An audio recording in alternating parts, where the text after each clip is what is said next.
malicious compliance stepsister destroyed my baby shower fund, so I ruined hers. The notification on my phone made my stomach drop to my feet. Account balance, $47.23. I stared at the screen, my pregnant belly suddenly feeling like it was filled with ice water instead of my 7-month-old daughter. That couldn't be right. There should have been $847.23 in our family savings account, money I'd been carefully setting aside for months, working extra shifts at the diner despite my swollen ankles and constant nausea, all so I could throw myself a decent baby shower. My hand shook as I refreshed the banking app, praying it was some kind of glitch. But there it was again, $47.23. Everything else, gone. What the hell? I whispered, scrolling frantically through the transaction history. There it was, a withdrawal for $800 made yesterday at 2:47 p.m. Not by me. Not by my husband Jake, who didn't even have access to this account. But I knew who did. The front door slammed downstairs, followed by the sound of expensive heels clicking across our hardwood floors. My stepsister Melissa's voice drifted up, bright and cheerful as she called out to our parents. Mom. Dad. You won't believe how perfect everything looks. The venue is absolutely gorgeous, and the caterer says we can add those fancy macarons I wanted. My blood turned to lava. I hauled myself off the bed, my maternity dress sticking uncomfortably to my back, and waddled downstairs as fast as my condition would allow. Melissa stood in our family kitchen, practically glowing with excitement, her perfectly styled blonde hair bouncing as she gestured animatedly to our parents. She looked exactly like she always did, like she'd stepped out of a magazine, not a care in the world. Melissa. My voice came out deadly quiet. We need to talk. She turned toward me, her blue eyes widening with fake innocence. Oh hey. How are you feeling? You look tired. Where's my money? The kitchen went silent. Mom looked between us with that familiar expression, the one that said she already knew what was happening but was preparing to make excuses. Dad shifted uncomfortably by the coffee maker. I don't know what you mean, Melissa said, but her cheeks flushed pink. I held up my phone, showing the banking app. $800. Gone from the account yesterday. The same day you apparently had some magical emergency that required Mom and Dad to give you access to the family savings. Now honey, Mom started, her voice taking on that patronizing tone I'd heard my entire life. Melissa explained everything. She had an urgent situation. What situation? I snapped. Because she just walked in here talking about venues and caterers and fancy cookies. Melissa's facade cracked slightly. It was for the emergency I told you about. What emergency, Melissa? She opened and closed her mouth like a fish, scrambling. The thing with my car. And my apartment deposit. You know how expensive everything is these days. Your car looked fine when you pulled up. And you've lived in the same apartment for 2 years. Dad cleared his throat. Look, we're all family here. Maybe we can work something out. Work something out? I stared at them in disbelief. She stole from me. That money was for my baby shower, for your granddaughter's celebration. It's not stealing when it's family money, Melissa said quietly, but her words hit like a slap. That's when I knew. Looking at their faces, seeing Mom's guilty expression and Dad's uncomfortable shuffle, I realized this wasn't an accident or a misunderstanding. They'd planned this. Family money? I repeated, my voice rising with each word. Family money? I worked 60-hour weeks on my feet while pregnant to save that money. I skipped meals, I wore the same 3 maternity outfits for months, I didn't buy a single thing for myself because I wanted to give my daughter a proper celebration. Melissa had the audacity to look hurt. You don't have to be so dramatic about it. It's not like you can't just save up again. The shower is in 3 weeks, Melissa. 3 weeks. Well, maybe you should have planned better, she shot back, and there it was, the real Melissa. The one who tormented me since our parents got married when I was 12. The golden child who could do no wrong while I was constantly reminded how I should be more grateful for my blended family. Mom stepped between us, her hands raised like she was breaking up a playground fight. Girls, please. Let's just calm down and discuss this rationally. Rationally? I laughed, but there was no humor in it. Mom, she stole $800 from me and you're acting like we need to compromise about whose turn it is to do dishes. She didn't steal anything, Dad said firmly, and his words hit me like a physical blow. That account is for family emergencies, and Melissa had an emergency. What emergency? She still hasn't actually told us what the emergency was. Melissa's phone buzzed on the counter, and I caught a glimpse of the screen before she could grab it. It was a text from someone named Brittany with a string of party emojis and the words "can't wait for Saturday." The decorations are going to be perfect. My heart stopped. What's Saturday? Nothing, Melissa said quickly, clutching her phone to her chest. But I was already putting the pieces together. Her excitement about venues and caterers. The expensive dress she was wearing, new, with tags I could see peeking out from the collar. Her perfectly done nails and fresh highlights that definitely cost more than my monthly grocery budget. You're throwing yourself a party, I said slowly. You stole my baby shower money to throw yourself a party. It's not a party, she protested. It's a celebration. For my promotion at work. Your promotion. I stared at her. You got promoted from the receptionist job you've had for 6 months, and that requires an $800 celebration? Mom and Dad exchanged a look that made my stomach churn. What aren't you telling me? I demanded. Melissa bit her lip, glancing around the room like she was looking for an escape route. Finally, she sighed dramatically. Fine. If you must know. I'm engaged. She held up her left hand, showing off a ring I definitely hadn't noticed before. A big, sparkly ring that probably cost more than my car. Engaged? I sputtered.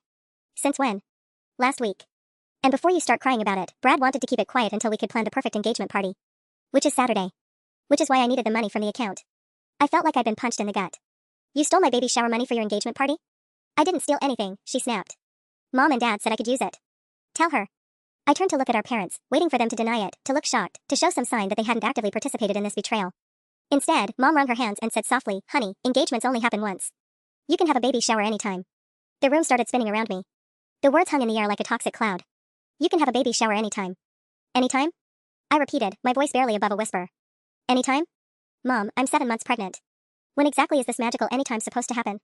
She had the decency to look ashamed, but she didn't take it back. Look, Dad jumped in, clearly trying to play peacemaker. Maybe we can all chip in and help you put together something nice. It doesn't have to be expensive to be meaningful. Chip in? I laughed bitterly. With what money? The money that's currently paying for Melissa's engagement party? You're being really selfish right now, Melissa said, examining her new ring like she was bored with this whole conversation. This is supposed to be one of the happiest days of my life, and you're trying to ruin it with your drama. My drama? I could feel my blood pressure spiking, which probably wasn't great for the baby, but I couldn't help it. You literally stole from me. God, you keep saying that word. I didn't steal anything. Mom and Dad gave me permission to use family funds for a family celebration. Just because you're pregnant doesn't mean the world revolves around you. That's when something inside me snapped. Not broke, snapped. Like a rubber band that had been stretched too far for too long. You know what? You're absolutely right. My voice was suddenly calm, which seemed to surprise everyone, including myself. The world doesn't revolve around me. Clearly, it revolves around you. Just like it always has. Melissa's eyebrows furrowed. What's that supposed to mean? Nothing. Forget it. I hope you have a wonderful engagement party. I turned to head back upstairs, then paused. Just out of curiosity, where are you having it? Since my money paid for it, I feel like I should at least know where it went. The Rosewood Gardens, she said proudly, apparently taking my change in tone as surrender. You know, that gorgeous venue downtown with the butterfly conservatory? Brad surprised me. He said nothing but the best for his future wife. And the caterer? Savannah's Kitchen. They're doing this amazing spread with chocolate fountains and a champagne tower. Oh, and we hired Harmony Strings for live music. She was getting excited again, probably thinking she'd won. The photographer is Marcus Chen. He's supposed to be the best in the city. Cost a fortune, but Brad insisted. I nodded thoughtfully. Sounds lovely. What time? 2 o'clock. Saturday afternoon. She practically glowed. It's going to be perfect. I'm sure it will be. I started up the stairs again, then called over my shoulder, "Oh, and Melissa? Congratulations. You deserve everything that's coming to you." I could hear them murmuring amongst themselves as I climbed the stairs, probably relieved that I'd given up so easily.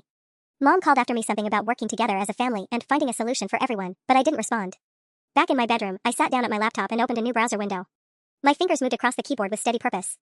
Rosewood Gardens venue contact information. Savannah's Kitchen catering reviews. Harmony Strings booking policies.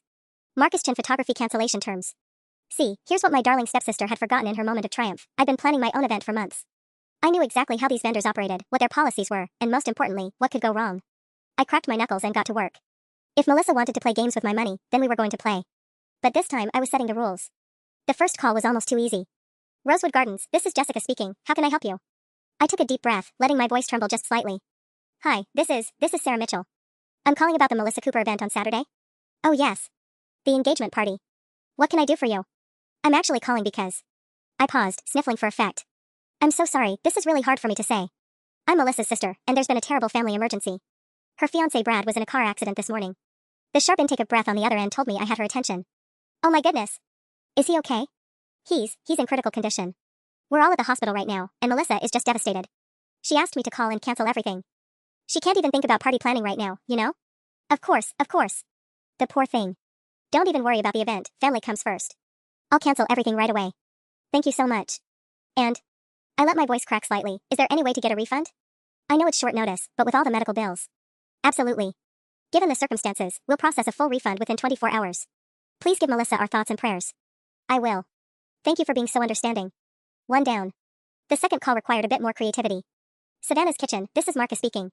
Hi, I'm calling about an order for Saturday? Under Melissa Cooper? Yes, the engagement party. We're all set for the chocolate fountains and champagne service. What can I help you with? This time I went with righteous indignation instead of tragedy. Well, I'm calling because we just found out some very disturbing information about your company's health standards. The line went quiet. Excuse me? My friend had her event catered by you last month, and half her guests got food poisoning. Half. We're talking about stomach issues for days. I've been trying to convince my sister to switch caterers, but she insisted on using you because someone recommended you.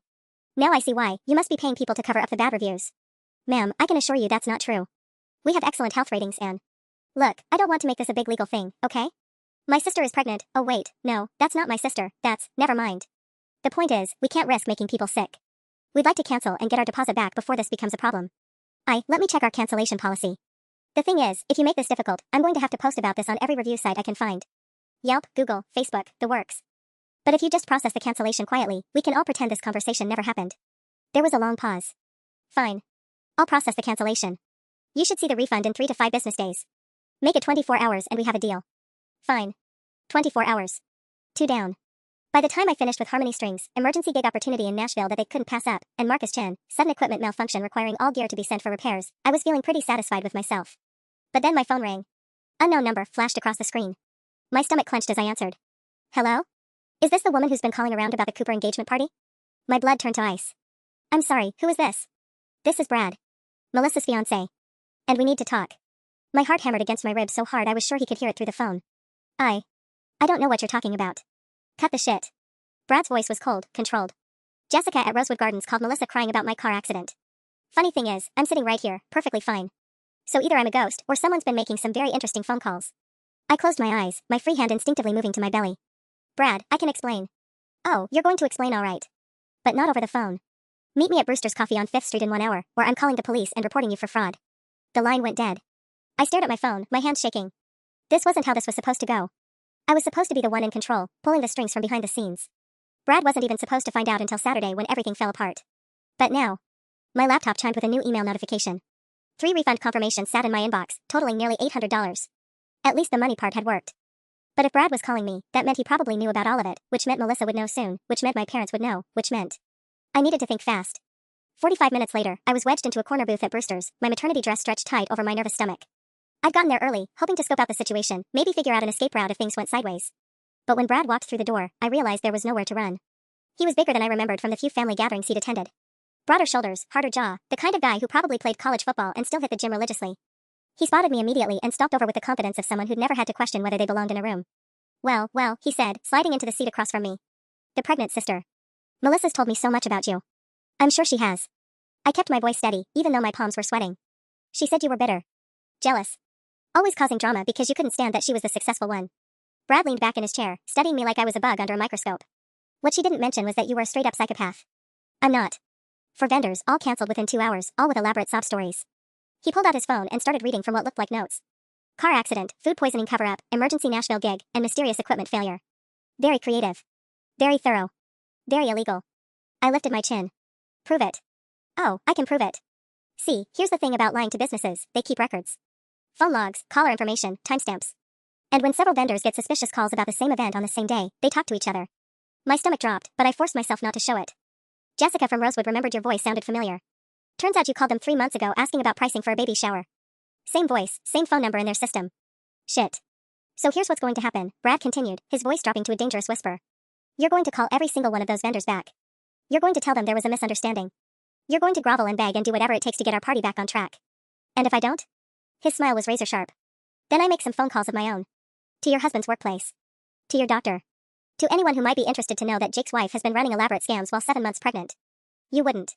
Try me. The threat hung between us like a loaded gun. I stared at Brad across the coffee shop table, my mind racing through possibilities, consequences, escape routes.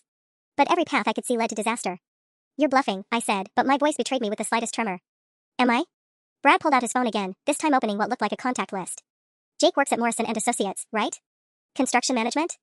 I wonder how his boss would feel about having an employee whose wife runs phone scams while pregnant. Doesn't exactly scream reliable family man, does it? My hands clenched into fists under the table. That's my husband's livelihood you're threatening. And that was my fiancé's engagement party you destroyed. Brad's eyes were cold, calculating. Seems like a fair trade to me. A barista dropped a tray of mugs somewhere behind us, the crash making me jump. Brad didn't even flinch. He just kept staring at me with that predatory smile, like he was enjoying watching me squirm.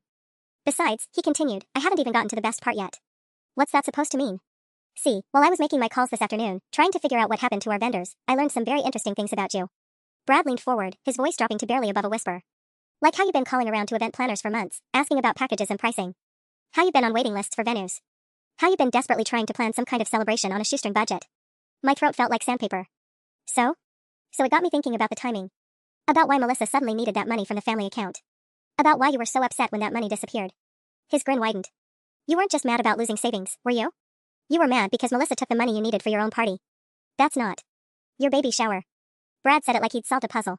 She didn't just take random money from you. She took your baby shower fund.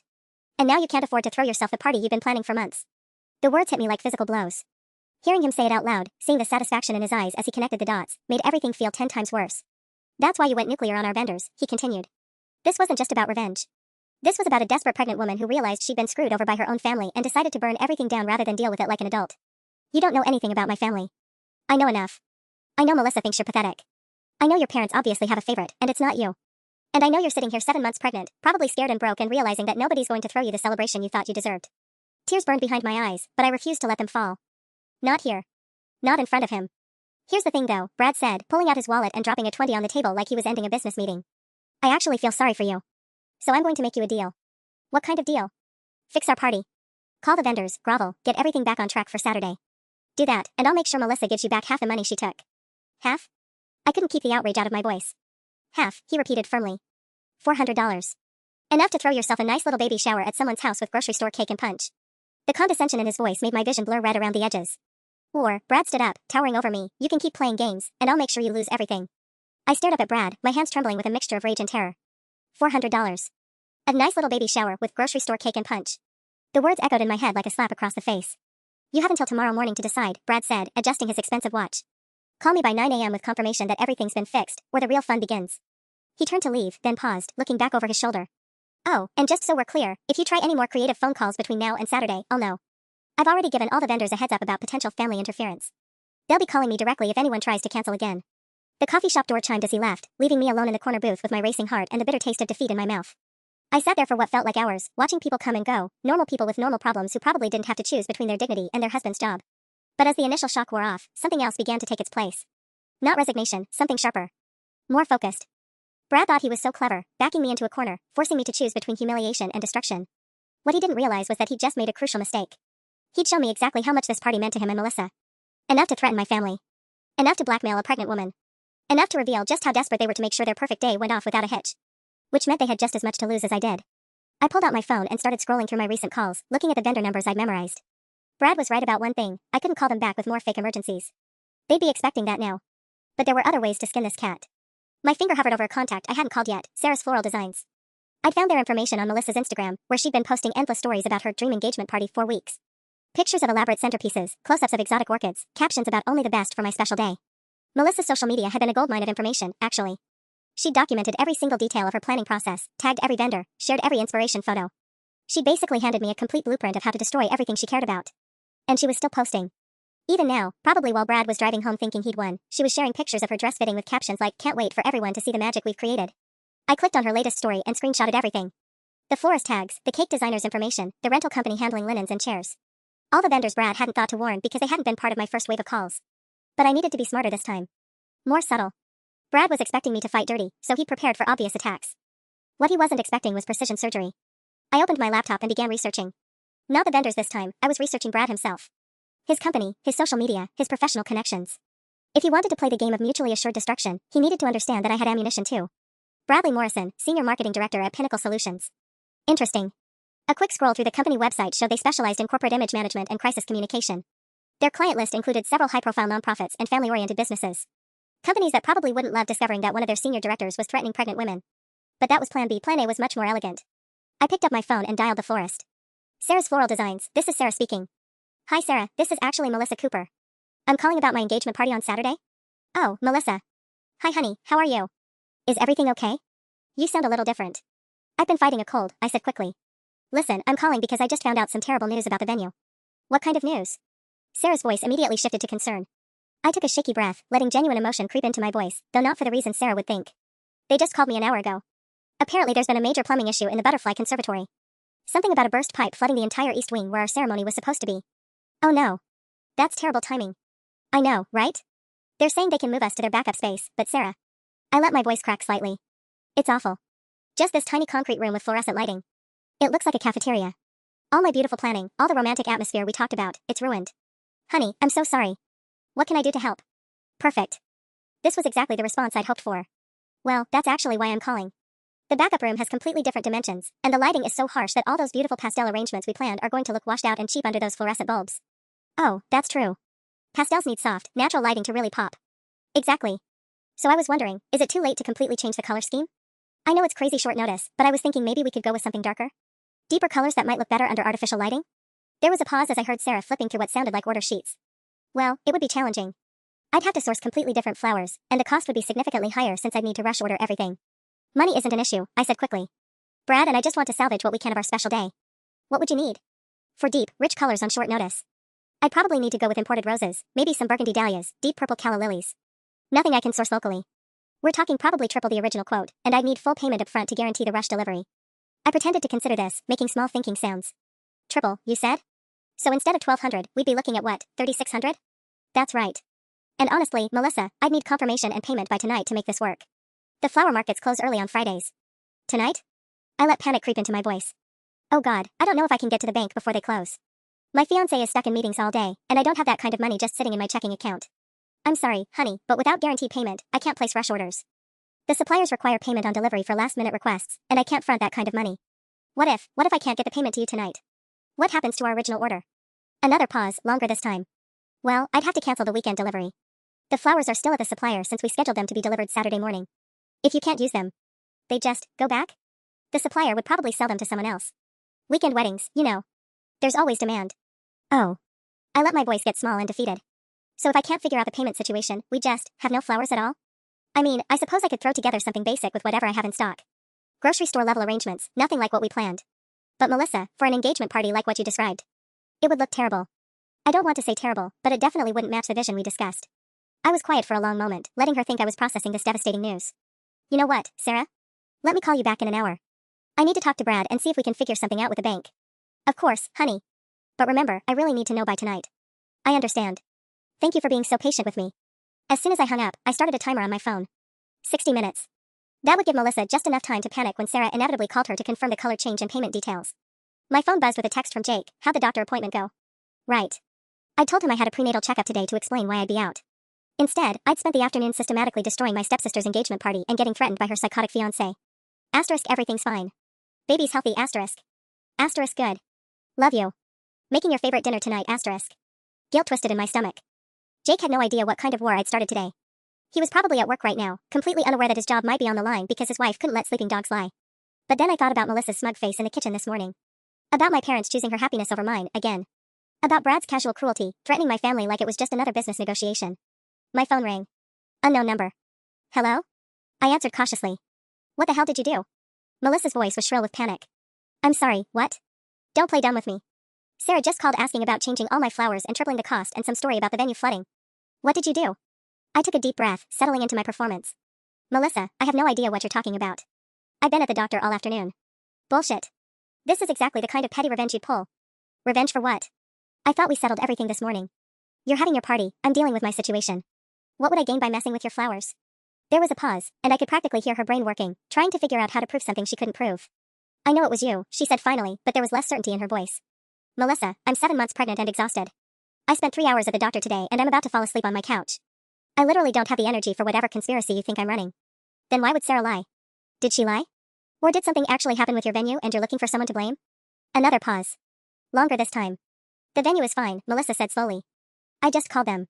Then maybe Sarah got confused? Mixed up your order with someone else's?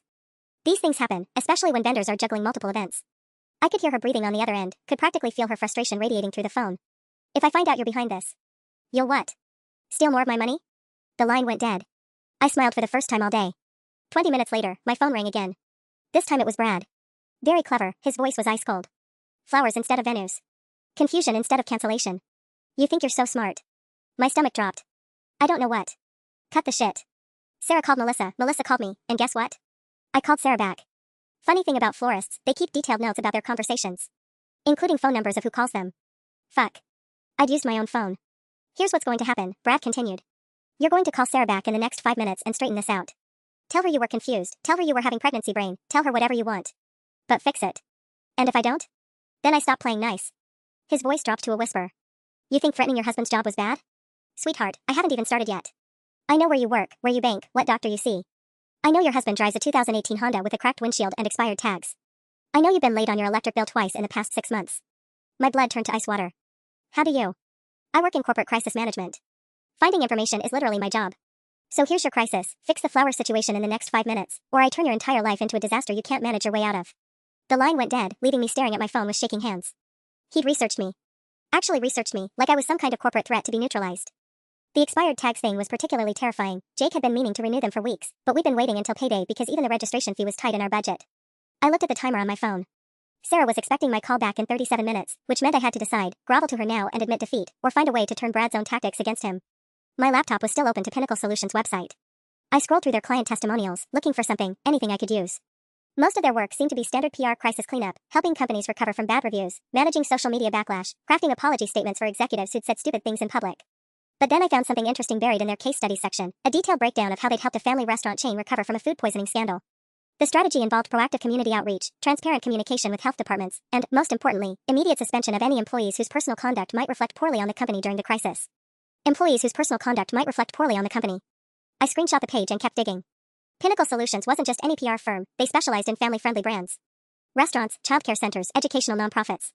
Companies that built their entire reputation on trustworthiness and community values. Companies that probably wouldn't love having a senior director who spent his free time researching pregnant women's financial records and making threats.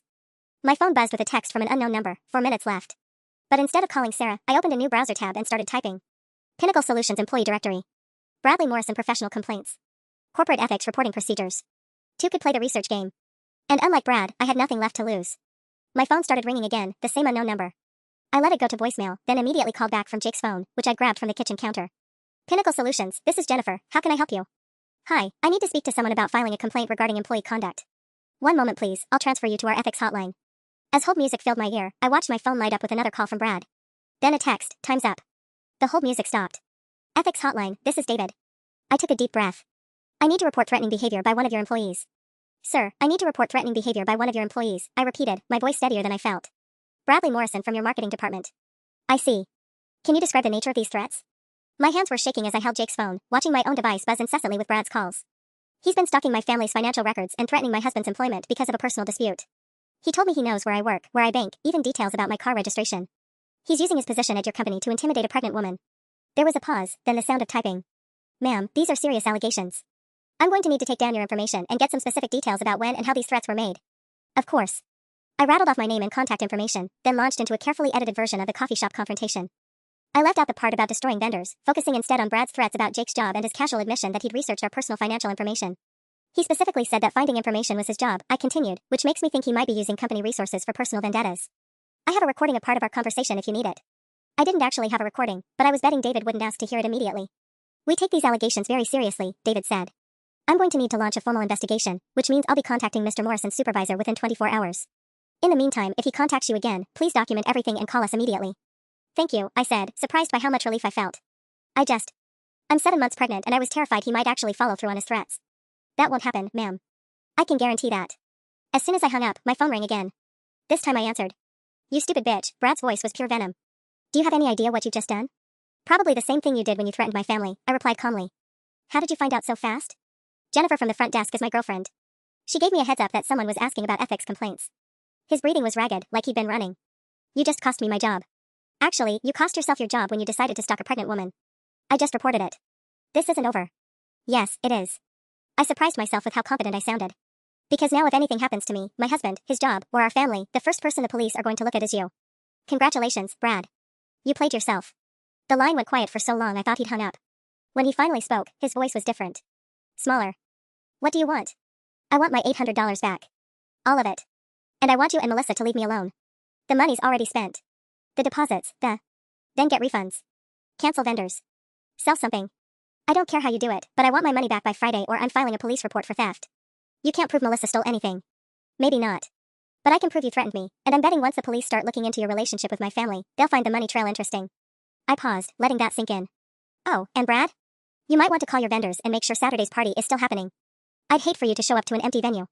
I hung up before he could respond, then immediately called Sarah back. Sarah? This is Melissa again. I'm so sorry about the confusion earlier.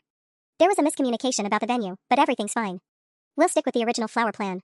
Oh, thank goodness. I was so worried for you. Actually, Sarah, I have one tiny favor to ask. Of course, honey, anything. I know this sounds silly, but my fiancé is so stressed about making sure everything goes perfectly. Would it be possible for you to call him directly Saturday morning to confirm the delivery time? Just so he knows everything's on track? Absolutely. What's his number? I rattled off Brad's cell phone, feeling a small surge of satisfaction. He'll probably be running around like crazy, but he'd really appreciate the confirmation call. Maybe around 7 a.m.? He's an early riser. Perfect. I'll make sure to call him first thing. After hanging up with Sarah, I sat back and surveyed my handiwork. Brad thought he was so clever, using his corporate connections and intimidation tactics. What he didn't realize was that I'd just handed him a much bigger problem than a cancelled engagement party. By Monday morning, his supervisor would be asking some very uncomfortable questions about his conduct. By Saturday morning, he'd be getting wake-up calls from confused vendors who thought they were being helpful. But my moment of triumph was interrupted by the sound of Jake's truck in the driveway. I quickly closed my laptop and shoved his phone back where I'd found it, trying to look like I'd been napping on the couch instead of orchestrating corporate warfare. "Hey, beautiful," Jake called out as he came through the front door, grocery bags in hand. "How's our little girl doing today?" "She's been kicking up a storm," I said, which wasn't entirely a lie. The baby had been restless all afternoon, probably picking up on my stress levels. "How was work?" "Busy. Morrison's got us working on that new shopping center project, so it's been all hands on deck." He kissed my forehead before heading to the kitchen. "But I picked up everything for your favorite pasta dish. Figured you could use some comfort food after the doctor's appointment." My stomach clenched with guilt. Jake was being so sweet, so caring, completely oblivious to the fact that I'd spent the day potentially jeopardizing everything we built together. If Brad's threats weren't just hot air, if he really could affect Jake's job. "Actually, honey," I called out, trying to keep my voice casual, "how secure do you feel at Morrison and Associates? I mean, hypothetically, if someone wanted to cause trouble for you there, could they?" Jake poked his head out of the kitchen, eyebrows raised. "That's a weird question." "Why?" "I don't know, pregnancy paranoia, I guess. I've just been worried about our financial security with the baby coming." "Well, I've been there for 3 years, my performance reviews are solid, and we just landed the biggest contract in the company's history. I'd say I'm pretty secure." He studied my face. "Are you sure everything's okay?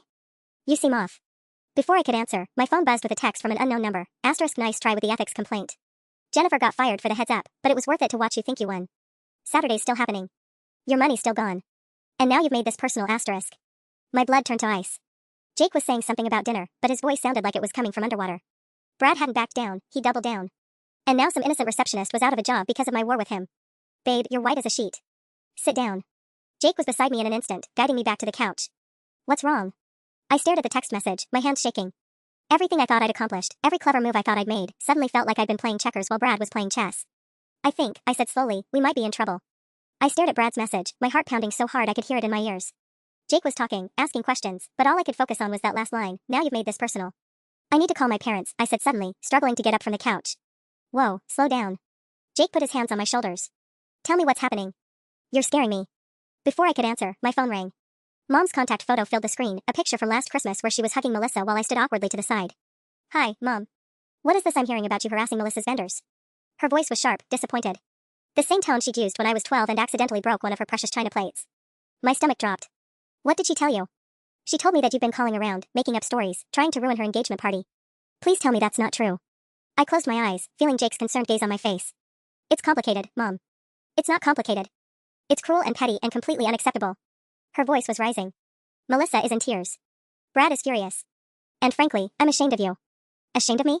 The words came out louder than I intended. "Where was your shame when they stole my money?" "Nobody stole anything. We explained this. Family helps family." "Family helps family?" I laughed bitterly. "Then why isn't the family helping me throw a baby shower for your granddaughter?" There was a pause, and when Mom spoke again, her voice was colder. "Because you're acting like a spoiled child instead of handling this maturely. Melissa offered to compromise." "Melissa offered nothing. Her psychotic fiancé threatened my husband's job." Jake's head snapped up. "What?" Mom's voice sharpened. "That's enough. I don't know what's gotten into you lately, but this stops now. You're going to call those vendors, apologize for whatever stories you told them, and fix this mess you've created. Or what? Or you can find somewhere else to stay while you figure out how to be part of this family again."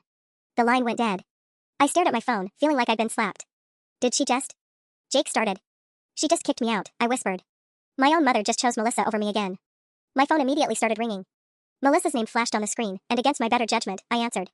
"I hope you're happy," she said without preamble. "Mom's crying, Dad's furious, and Brad's talking about pressing charges for harassment." "Good," I said, surprising myself. "Maybe now you'll understand how it feels to have your life destroyed by someone you trust." "I never destroyed your life. I borrowed money from a family account during an emergency." "What emergency, Melissa?" "You still haven't told us what the actual emergency was." There was silence on the other end. "That's what I thought," I continued. "You lied to Mom and Dad, you stole my money, and now you're playing the victim because I fought back. You know what?" Melissa's voice was shaking. "I'm glad I took that money. Because you don't deserve a baby shower. You don't deserve a celebration. You're a bitter, jealous person who can't stand to see other people happy." Her words hit like physical blows, each one finding the vulnerable spots I tried so hard to protect. "And another thing," she continued, "Brad didn't threaten anyone. He was trying to help you understand consequences. But you're too selfish to see that you brought this on yourself. Melissa, I never want to see you again." The line went dead, leaving me staring at my phone in the sudden silence of our living room. Jake was watching me with growing alarm, and I realized I was crying. "Okay," he said carefully. "You're going to tell me everything that happened today. Right now." I told Jake everything. Every phone call, every lie I told vendors, every threat Brad had made. The coffee shop confrontation, the ethics complaint, the text messages. By the time I finished, Jake was pacing our small living room like a caged animal. Let me get this straight, he said, running his hands through his hair. You started a war with a guy who works in crisis management, used fake emergencies to cancel vendor contracts, and then filed a complaint with his employer that got some random woman fired? When you put it like that, it sounds insane? Yeah, it does. Jake stopped pacing and looked at me. And now he's threatening my job and your mom kicked you out of the house? I nodded miserably. I know I messed up. I was so angry about the money, and then when Brad threatened us, I thought I could. You thought you could what? Out-manipulate a professional manipulator? Jake sat down heavily beside me. Babe, this guy does this for a living. He gets paid to destroy people's reputations and make problems disappear. My phone buzzed with another text. This time it was from a number I didn't recognize. Asterisk, this is David from Pinnacle Solutions Ethics Department. I wanted to let you know that our investigation has concluded. Mr. Morrison provided phone records showing you initiated contact and made false statements about his client's vendors. We consider this matter closed. Asterisk. My blood turned to ice. No. What now? Jake leaned over to read the message. Jesus Christ. He turned the ethics complaint back on you? Another text came through, this one from Brad. Asterisk told you I was good at my job. Ethics department agrees you're a lying, vindictive woman who makes false reports. But I'm not done with you yet. Asterisk. Jake grabbed my phone before I could stop him and started typing rapidly. What are you doing? I asked. Ending this. His jaw was set in a way I'd only seen a few times in our marriage, usually when someone at work tried to screw him over. I'm telling the psychopath to back off or he'll have to deal with me. Jake, no. You'll make it worse. But he'd already hit send. A few seconds later, my phone rang. Jake answered before I could reach for it. This is Jake, her husband. Yeah, I got something to say to you. His voice was deadly calm. You come near my wife again, you threaten my job again, you even think about my family again, and I will personally make sure you regret it. I don't care what kind of corporate connections you have. I could hear Brad's voice through the phone, but couldn't make out the words. Whatever he said made Jake's face go dark. Is that right? Well, here's something for you to think about. I know a lot of construction workers in this city. Guys who don't give a shit about your fancy job or your corporate friends. Guys who take care of problems the old-fashioned way. Jake's voice dropped to a whisper. Stay away from my family. He hung up and immediately turned off my phone. Jake, what did he say to you? My husband was quiet for a long moment, staring at the blank phone screen. When he finally looked at me, his expression was grim. He said he knows where I work, what projects I'm on, what time I leave the office. He said accidents happen on construction sites all the time, especially when workers get distracted by personal problems. The room started spinning around me. He threatened to hurt you? He threatened to make sure I get hurt. There's a difference. Jake pulled me close, and I could feel the tension in his muscles. This isn't some corporate game anymore. This guy is actually dangerous. My phone, still in Jake's hand, lit up with an incoming call despite being turned off. The caller ID showed a number I recognized with growing dread. Morrison and Associates. Jake's boss. Jake stared at his phone screen, his face going pale. It's Mr. Morrison. Don't answer it, I whispered, but he was already swiping to accept. Hello, Mr. Morrison. Yes, sir, I can talk. Jake's voice shifted into that carefully professional tone he used with his boss. What can I help you with? I watched my husband's face change as he listened, his expression moving from confusion to anger to something that looked like defeat. I see. No, sir, I understand. Yes, I'll clean out my desk tomorrow morning. My heart stopped. No, I mouthed, but Jake held up a hand to silence me. Can I ask what the complaint was about specifically? I see. No, I understand company policy. Thank you for calling. He hung up and sat in silence for what felt like an eternity. Jake? I'm fired. His voice was hollow. Effective immediately. Someone called in a complaint about my family situation creating a hostile work environment for other employees. They said I was involved in harassment and threatening behavior that could reflect poorly on the company. I felt like I was going to throw up. Brad did this. He actually did this. The complaint came from someone claiming to be a vendor who felt threatened by my wife's behavior, and who was concerned that I might be equally unstable. Jake's hands were shaking now. Morrison said they can't risk keeping someone whose family creates legal liabilities. We'll fight this. We'll prove it was Brad. We'll. With what money? Jake's voice cracked. We've got maybe $2,000 in checking, rent's due next week, and you're 7 months pregnant. How exactly are we supposed to fight a guy who just convinced my boss to fire me using fake vendor complaints? My phone, still in Jake's hand, buzzed with a text message. He glanced at it and his face went white. What does it say? Jake handed me the phone with shaking hands. The message was from Brad, asterisk phase 1 complete. Your husband's unemployment is just the beginning. Cancel my party vendors, and phase 2 starts tomorrow. Your choice, asterisk. Below that was another message, asterisk P.S. I know you're staying at 1247 Oak Street. Nice house. Shame if something happened to it while you're dealing with all this stress, asterisk. The address was correct. Our address. He knows where we live, I whispered. Jake stood up abruptly, pacing to the window and peering through the blinds. There's a car across the street I don't recognize. Black sedan. I struggled to my feet, my pregnant belly making me clumsy. Are you sure it's not just a neighbor? It's been there for 20 minutes. Engine running. As if on cue, my phone rang again. This time the caller ID showed Mom's number. Mom? I answered, hoping maybe she was calling to apologize, to say she'd figured out what was really happening. I just got the most disturbing call, she said, her voice tight with anger. Brad Morrison called to tell me that you'd been making false police reports and harassment complaints. He said you got his girlfriend fired and that Jake threatened to have him beaten up by construction workers. Mom, that's not. He played me a recording, honey. A recording of Jake threatening him. Is that the kind of man you married? Someone who solves problems with violence? My stomach dropped. Brad had recorded Jake's call. It wasn't like that. Brad threatened us first. He also told me something very interesting about your financial situation. About how you and Jake have been struggling to pay bills. About how you might be desperate enough to lie and steal to get money. What are you saying? I'm saying maybe there never was a baby shower fund. Maybe you made up this whole story because you needed money and thought you could guilt the family into giving it to you. The words hit me like a physical blow. Mom, how can you even think that? Because the daughter I raised wouldn't destroy someone's engagement party out of spite. The daughter I raised wouldn't lie to vendors and harass innocent people. So either you become someone I don't recognize, or you were lying from the beginning. Jake was watching me from the window, his face grim. He mouthed still there and pointed at the street. I have to go, Mom continued. Melissa needs me to help her fix whatever damage you caused. And honestly? Until you're ready to tell the truth and make this right, I don't think we should talk. She hung up, leaving me staring at my phone in disbelief. What did she say? Jake asked. She thinks I made up the whole thing about the money. She thinks I'm lying about everything. Jake's expression darkened. And I just lost my job defending a lie? It's not a lie. But even as I said it, I realized how it must look to him. How it must look to everyone. But then I had an idea. A desperate, last resort idea that might save everything. Jake, I need you to trust me one more time, I said, grabbing my laptop from the coffee table. I know how to prove everything. How? Melissa's Instagram. She documented everything about planning this party for weeks. Every vendor, every detail, every conversation about how much money she was spending. My fingers flew across the keyboard. If I can show the timeline of her posts versus when the money disappeared from our account. I pulled up Melissa's profile and started screenshotting everything. Posts from 3 weeks ago showing her at cake tastings. 2 weeks ago trying on dresses. Posts about finalizing details with the best vendors in the city dated the same day the money vanished from our account. Look at this, I said, showing Jake the screen. She posted about making her final deposit to secure the dream venue at 2:30 p.m. on Tuesday. The bank shows the withdrawal at 2:47 p.m. the same day. Jake leaned over my shoulder, studying the evidence. She was planning this party weeks before she claimed to have an emergency. Exactly. And look at this caption, so grateful Brad surprised me with the perfect budget for our perfect day. Posted the morning after she took our money. I kept scrolling, finding more evidence. Pictures of flower arrangements with price tags visible. Screenshots of vendor contracts. Even a photo of Brad laughing with the caption, my fiancé is so smart about getting things done efficiently. They planned this whole thing, Jake said, his voice filled with growing amazement. The emergency, taking your money, making your parents think you're lying, it was all calculated. And I can prove it. I started copying all the screenshots into a folder. Every timestamp, every detail, every post that contradicts their story about needing emergency money. My phone buzzed with another threatening text from Brad, but this time I felt something different. Not fear, determination. Send everything to your boss, I told Jake. Show him this wasn't some random family drama. Show him we were being systematically targeted by someone who fabricated evidence to get you fired. While Jake composed an email to Mr. Morrison, I started making calls. First to the bank, requesting a formal timeline of account access. Then to David at Pinnacle Solutions, armed with screenshots proving Brad had lied about the timeline of events. I have new evidence about Bradley Morrison, I told David. Documented proof that he coordinated the theft he claimed was an emergency, then fabricated harassment claims when we tried to recover our stolen money. We'd be very interested in seeing that evidence, David replied. The next few hours were a whirlwind of phone calls, emails, and evidence gathering. Jake's boss agreed to review the termination decision. The bank confirmed that our account had been accessed using information Melissa shouldn't have had. Most importantly, David called back to inform me that Pinnacle Solutions was reopening their investigation with this new evidence. By Friday evening, everything had changed. Jake's job was restored with an apology. The bank was investigating the unauthorized access. Pinnacle Solutions had suspended Brad pending a full investigation. And Mom finally called back, her voice small and ashamed. I saw Melissa's posts, she said quietly. I saw the dates. I'm so sorry I didn't believe you. The money? I asked. Melissa's returning every penny. The engagement party is cancelled. And honey, we want to throw you the most beautiful baby shower you've ever seen.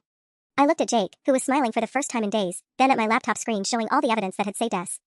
I'd like that, Mom. Sometimes the truth really does win.